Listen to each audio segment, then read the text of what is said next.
Hi, this is Doug Daugherty from Hamilton Flourishing. So glad you joined us again.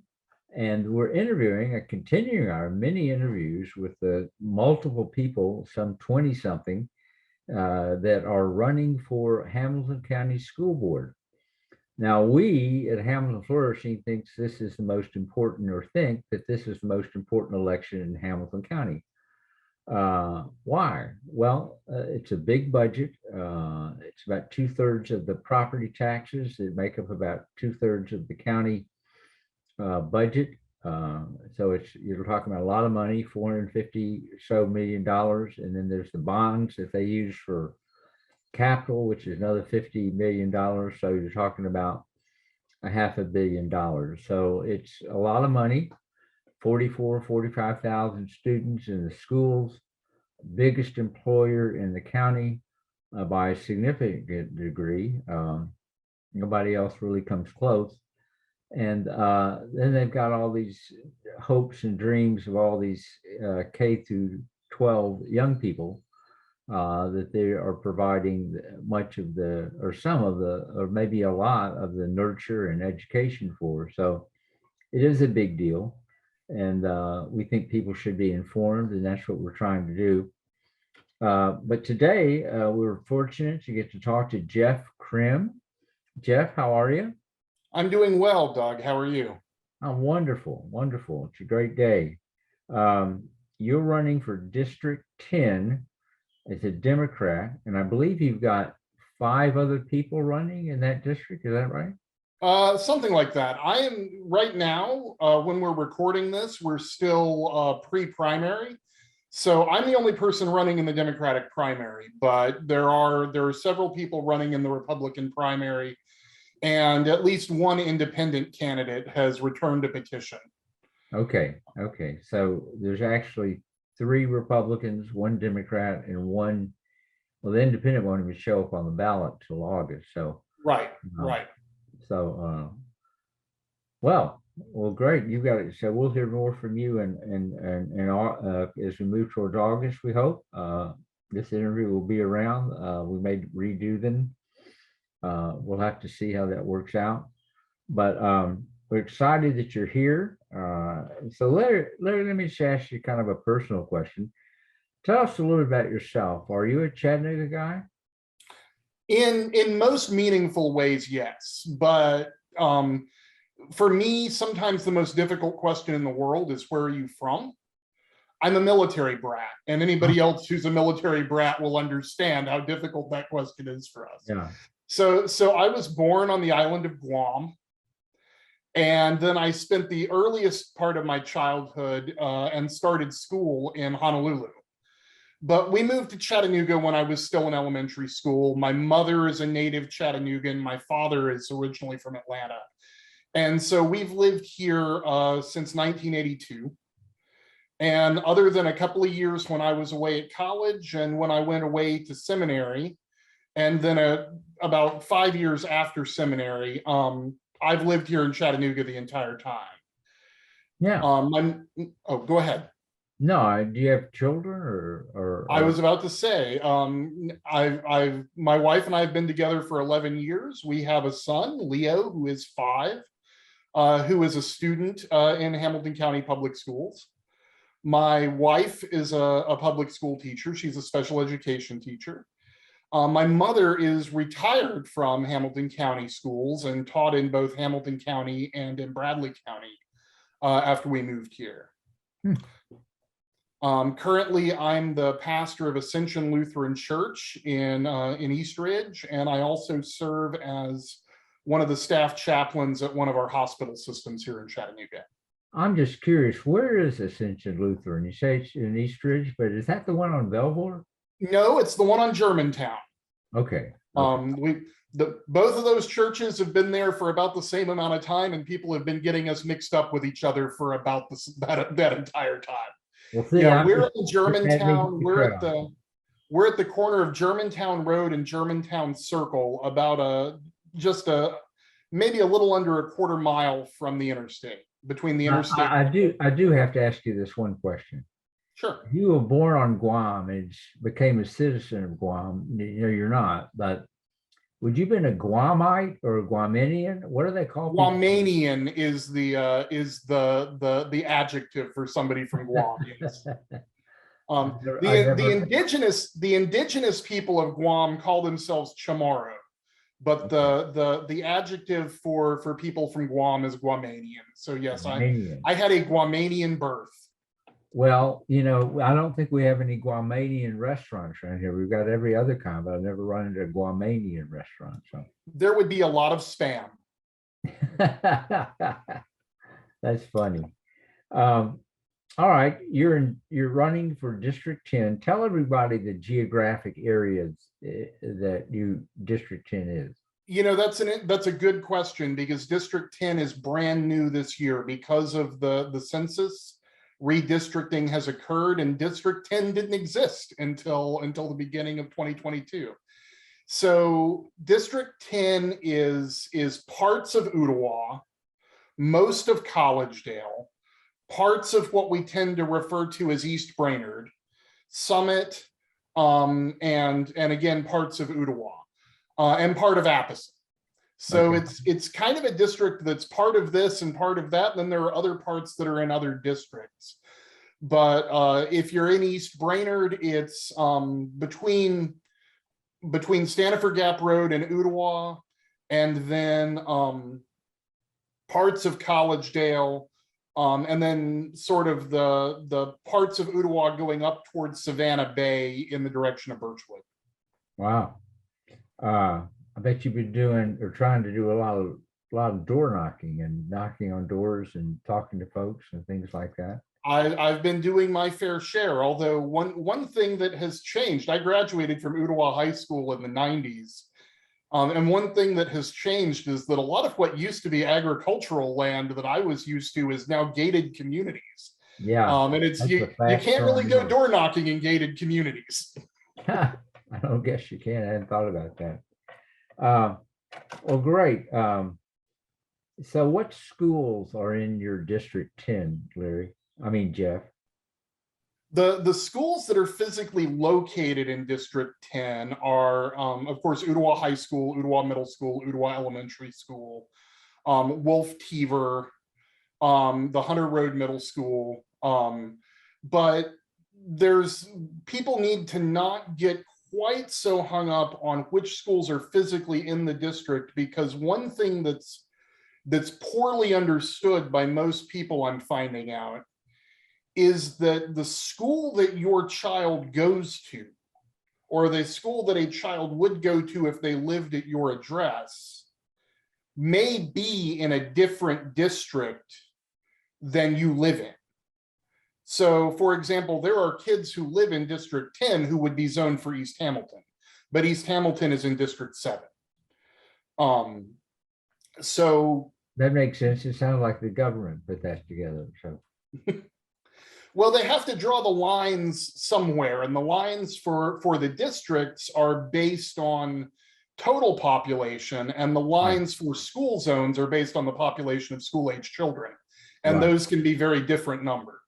Right, I understand. Well, let's jump to the kind of the heart of this interview. We've asked the same 5 questions to about 20 people now. And so why are you, Jeff Krim, qualified to serve on the Hamilton County School Board? Well, number one, I am a product of Hamilton County Schools.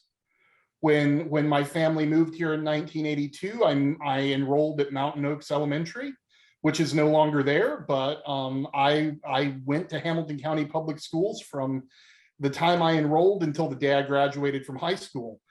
I was produced by Hamilton County Schools. I'm also, and I'm particularly proud of this because I think I've been relatively successful in my adult life. I'm particularly a product of the special education system within Hamilton County Schools. Huh. So first and foremost, I have a vested interest in Hamilton County Schools because this is the system that produced me, that gave me the foundation on which I've built every success since then. I'm also the father of a child in Hamilton County Schools. I'm the husband of a teacher.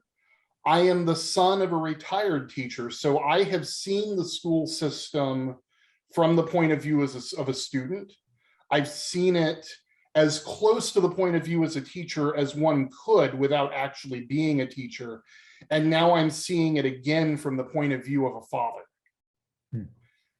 And also, I'm a resident of Hamilton County. I've lived in Hamilton County with, as I said earlier, with the exception of a few years around the times I was away for school, in college and in graduate school.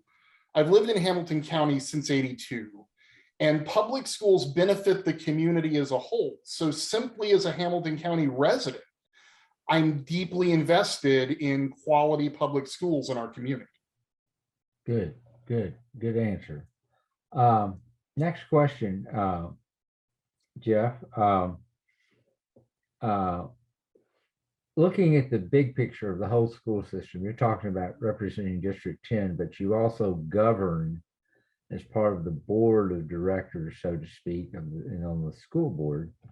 The government includes all the school system. So if you look at the whole Hamilton County school system, public school system, what do you think are the big challenges facing it?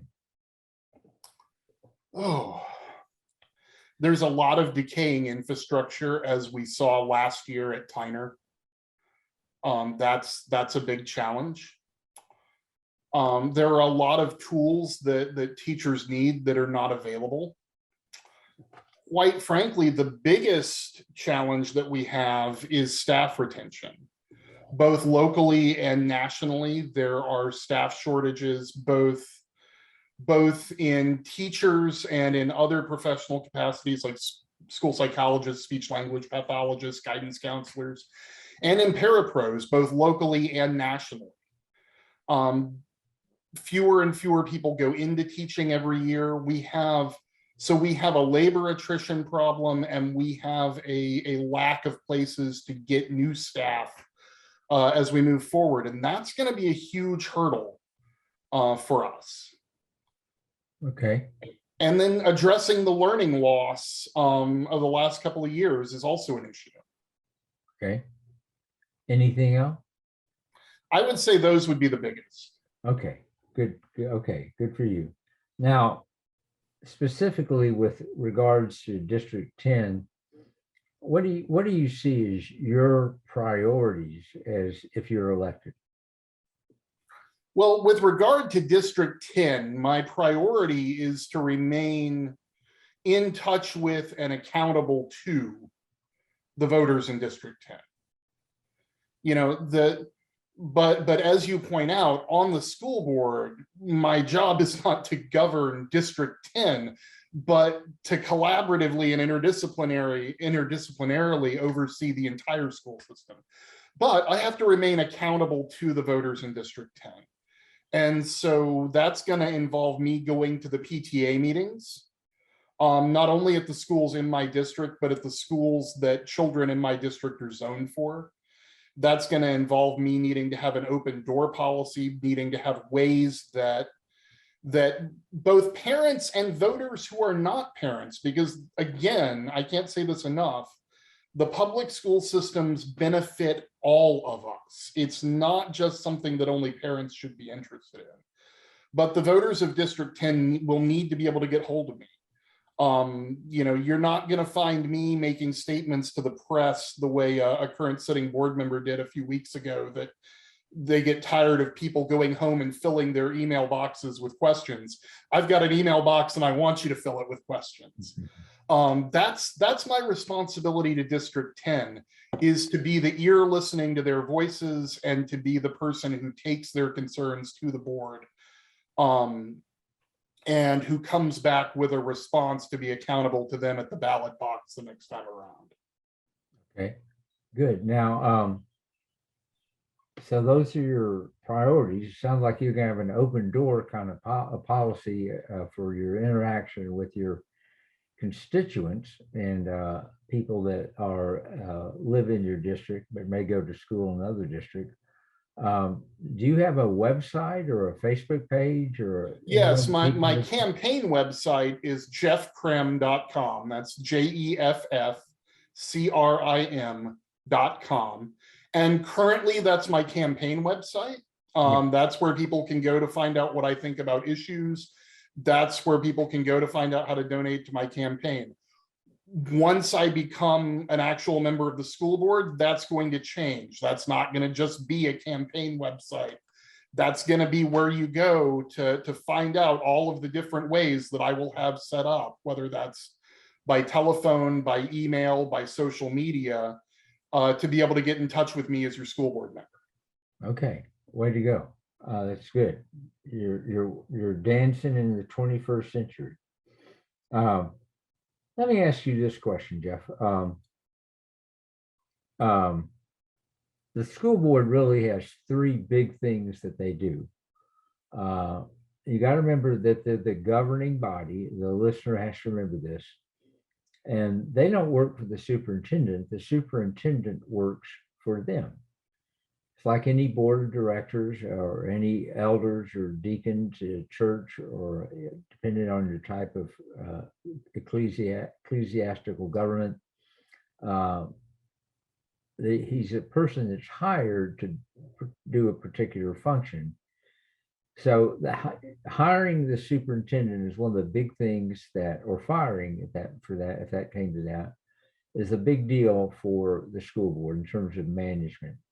Second issue are policy issues that can come from all kinds of places. I mean, you don't ever know what's going to come up. I mean, it might be a roof, it might be books, it might be a new curriculum, it might be the literacy rate in many of the schools. It can be all kinds of things. And so policy is a big issue, but it's hard to pin down for a question and answer like this. But there is one question that's a big management tool. I should add parenthetically that there is a recently hired new superintendent, and you all will have to deal with that or learn how to have a relationship with him if once you're elected. But the big tool that I see that you all have, as any board would have, is the budget.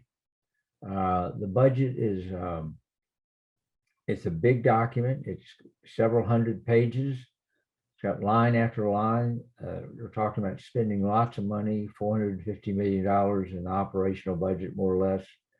And it's the only place that you're going to see everything the school does and how much resources are put towards what they're doing. So it's a big management tool. The school board works with the staff. They come up with a budget. It's presented to the county mayor through the superintendent, and the county commission votes it up or down. And they can't change it. The county commission can't change the school budget. They can only vote it up or down. So that's a big deal. So that in that case, Jeff, how familiar are you with the budget? Have you read it? Are you familiar with it? I am familiar with it. As you say, it is huge, and you want it to be huge. I mean, anytime you're dealing with money that has been raised from people, and this is where my experience as a pastor comes in handy, because serving on boards in the nonprofit world is something that I'm frequently called on to do. So anytime you're dealing with money that's been raised from people, whether it's through donations as in the nonprofit world or through taxation as in the school system, you want to be as detailed as you can be with what you're doing with that money so that people can see it. So the budget is huge. So I am not going to claim to know it in every single detail. Because the budget is a static document. It exists at the time that it's passed for the time that it exists. The people that I'm meeting are interactive documents, people that I go out and meet with relationally. So I've been spending more time doing that. But yes, I've taken time to familiarize myself with the budget. But I would not claim to know it in excruciatingly fine detail. Well, my understanding, I've seen it a couple of times, is it's full of a lot of, oh, I don't know what you call them, initials of what something is. So you really also have to have somebody, you almost have to have a glossary to go along with it to That explain that to that you. is that matches my my experience looking through it as well. Yeah. Yeah, yeah. So it is complicated, and you know, which doesn't help the school board's reputation when it comes to transparency at all, or the whole school system, not the school board so much, but the school system, in my opinion, has a real problem with transparency. And I hope that if you're elected, you'll try to do something about that. Well, like I said, when you're dealing with money that has been raised from people, however it's been raised, anytime you're dealing with money that's not yours and yours alone, you want to be as transparent and as detailed as you can possibly be. Well, let me ask you, I guess you're familiar too with, this is the last question. I guess you're familiar too with the current income streams that have come into the school, mostly from COVID relief. And then there'll be some more monies from the new governor's funding proposal bill. And so there's more money coming in that wasn't anticipated a year ago, even, or 2 years ago.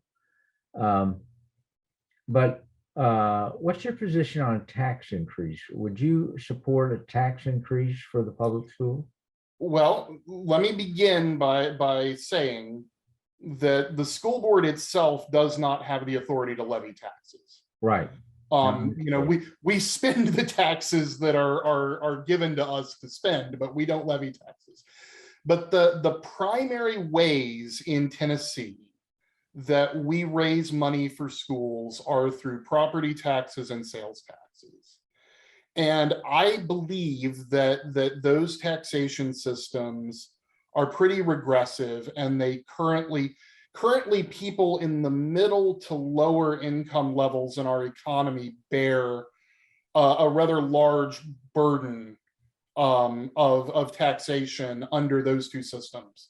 When a jug of milk is taxed the same as a jar of caviar, or a family's home that in middle class America is the primary way that we store wealth for retirement, is taxed the same as somebody's Airbnb property, the taxes are regressive. So I don't support at this point, under the systems that we have, it would be very difficult for me to support a property tax increase or a sales tax increase. In talking to people, some people have suggested some other things that apparently some other counties do. A very small wheel tax that might cost the same as the emissions checks that we're no longer doing. I need to look into some of those ideas that I'm hearing from people, because right now those are ideas that are, you know, not happening in Hamilton County. I think there may be some ideas out there that might yield more revenue, but in terms of what's on the table now with our current property taxation system and our current sales tax system, it would be very, very difficult for me to advocate for or to support an increase in either of those. Good answer. All right, Jeff, we've enjoyed talking with you. Tell folks again about your website that people can reach out to you. My website is Jeff Crim, that's JEFFCRIM.com. And you'll find on there links to my Facebook. You'll find a phone number. You'll find an email address. And you'll also find a button to donate. People have already been very generous. That's not the point of being here. I do need donations, but I really want to hear your ideas, your suggestions, and your questions more than anything else. Great. Well, this has been a great interview, Jeff. Jeff is running for District 10. He's the only Democrat running in District 10. So we will see Jeff on the August ballot in the general election for county offices. And so, Jeff, we wish you well and good health, and keep knocking on those gated community doors and see what happens. Thank you very much, Doug. Have a good day. All right, Jeff, thank you very much.